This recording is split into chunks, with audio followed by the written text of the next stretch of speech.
tell me that I'm never. Halo semua, salam sejahtera Malaysia. Tuan-tuan dan puan, selamat datang ke channel Fels Lifestyle. Baru-baru ini kita dikejutkan dengan satu kabar angin ataupun satu cerita. Ini menjadi buah mulut ramai orang. Bahkan di ruangan komen melalui channel ini juga banyak menyentuh berkaitan dengan satu cerita, yaitu PAS masuk kerajaan. Ini adalah keputusan terkini PAS masuk kerajaan. Adakah PAS memang akan menyertai kerajaan perpaduan pimpinan Anwar Ibrahim, ataupun sebenarnya PAS memang tidak mempunyai niat untuk bersama-sama di dalam kerajaan bersama Anwar dan DAP ataupun Pakatan Harapan ataupun Barisan Nasional? Ini satu pendedahan terbaru. Anwar, DAP, punca PAS enggan sertai kerajaan. Adakah dengan ini PAS tidak mahu bersama-sama dengan Anwar dan DAP ataupun Pakatan Harapan bersama-sama di dalam kerajaan? Adakah maknanya PAS hanya mahu membentuk kerajaan bersama dengan BN ataupun UMNO? Persoalannya, cukupkah sokongan ataupun kerusi ahli parlimen untuk mereka membentuk kerajaan?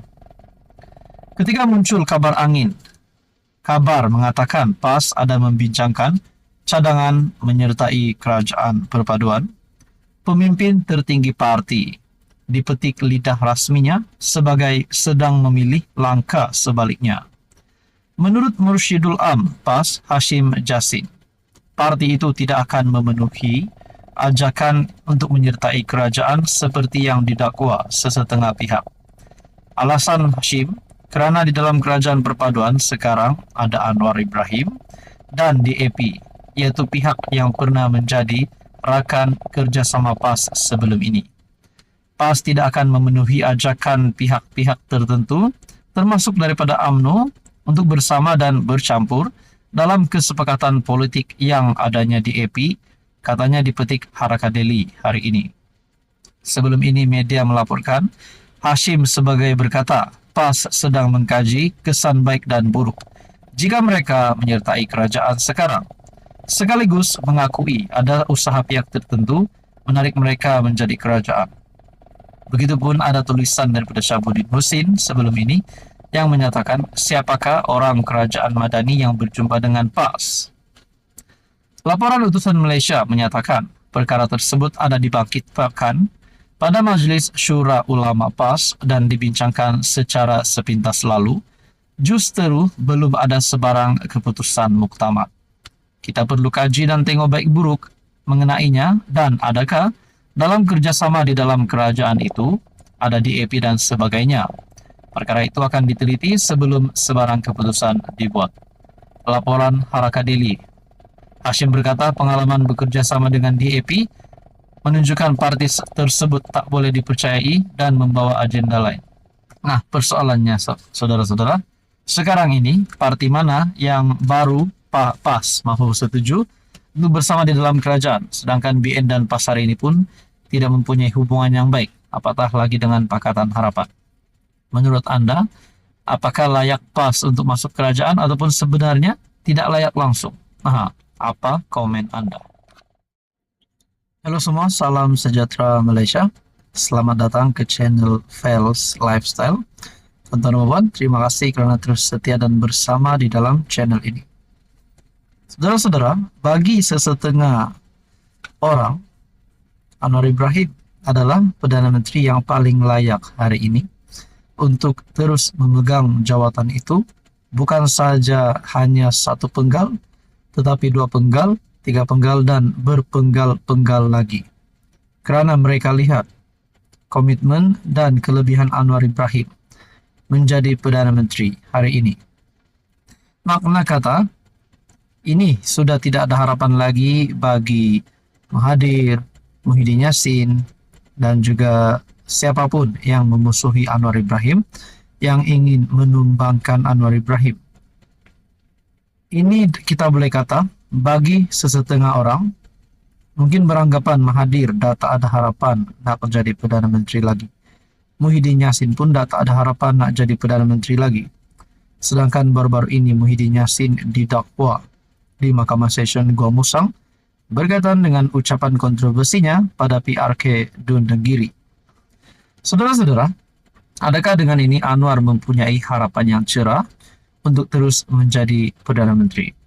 Berkaitan dengan ini, terdapat banyak komen di dalam channel ini. Ada yang kata Anwar layak forever Perdana Menteri. Ada yang kata Muhyiddin Yassin layak jadi PM, tapi PM tepi. Ada juga berkata di sini, Tan Sri Muhyiddin Yassin sebenarnya dipilih rakyat untuk jadi Perdana Menteri karena ada 115 sokongan, malangnya dia sudah ditipu. PMX sepatutnya kena resign. Berkaitan dengan komen ini aku nak sentuh sedikit. Adakah sebenarnya 115 SD yang diperoleh Muhyiddin selepas pilihan raya umum ke-15 itu sebenarnya memang ada, tapi kalau ada, kenapa bukan Muhyiddin Yassin yang dipilih jadi Perdana Menteri? Kenapa bukan Muhyiddin Yassin yang mengangkat sumpah menjadi Perdana Menteri? Maknanya, sudah pasti Anwar Ibrahim yang mendapat sokongan ataupun SD yang mencukupi. Saudara-saudara, titah yang di Pertuan Agong ke-16 pada ketika itu, selepas parlimen tergantung, di mana tidak ada parti yang mempunyai majority yang cukup. Titah yang di Pertuan Agong ke-16 Al-Sultan Abdullari Ayatuddin Al-Mustafa Bilasha bagi ahli politik ataupun parti politik ahli parlimen untuk membentuk sebuah kerajaan. Akhirnya Anwar Ibrahim menerima titah yang di Pertuan Agong ke-16, namun tidak bagi Muhyiddin Yassin. Dan akhirnya PH dan BN bersama GPS, JRS telah membentuk kerajaan perpaduan, bukan Muhyiddin Yassin. Di dalam komen yang lain juga berkata, Muhyiddin layak jadi PM tepi. Ada yang kata, tidak layak. Muhyiddin tidak layak jadi Perdana Menteri Malaysia. Muhyiddin seorang pemimpin yang gagal. Terbukti menjadi kerajaan pun cara tebuk atap. Saudara-saudara, ini sudah pasti satu tamparan hebat bagi Muhyiddin Yassin. Saya juga nak kata, seperti yang saya cakap pertama tadi, di mana mungkin sesetengah pihak sudah berpikir bahwa Anwar Ibrahim adalah PM paling layak. Makna kata hadir Muhyiddin ataupun mana-mana pihak yang coba untuk menjatuhkan Anwar Ibrahim, menumbangkan Anwar Ibrahim, nak gesa Anwar Ibrahim letak jawatan. Akhirnya perkara ini dipatahkan, perkara ini dimatikan. Karena kita tahu di sudut positif, ramai yang mahu Anwar Ibrahim terus menjadi Perdana Menteri. Saudara-saudara, Anda rasa selepas PRU 16, adakah Anwar Ibrahim masih mampu bertahan? Adakah mungkin sehingga PRU 17, PRU 18, Kerajaan Pakatan Harapan akan terus menjadi kerajaan? Saudara-saudara, tuan-tuan dan puan, mungkin ada yang melihat kelebihan bagi Anwar Ibrahim untuk memimpin kerajaan. Karena mereka sudah mengetahui pimpinan Mahathir sebelum ini, pimpinan Muhyiddin Yassin sebelum ini. Nak cakap Mahathir jadi PM lagi, kita dah boleh fikir. Umur Mahathir pada tahun depan sudah 100 tahun. Manakala Muhyiddin pula yang kini menghadapi kes rasuah Janowi Bawah dan juga kes beliau baru-baru didakwa di Mahkamah Session berkaitan dengan akta hasutan. Saudara-saudara, tuan-tuan dan puan, apa komen Anda? Teruskan bersama di dalam channel ini untuk info yang seterusnya.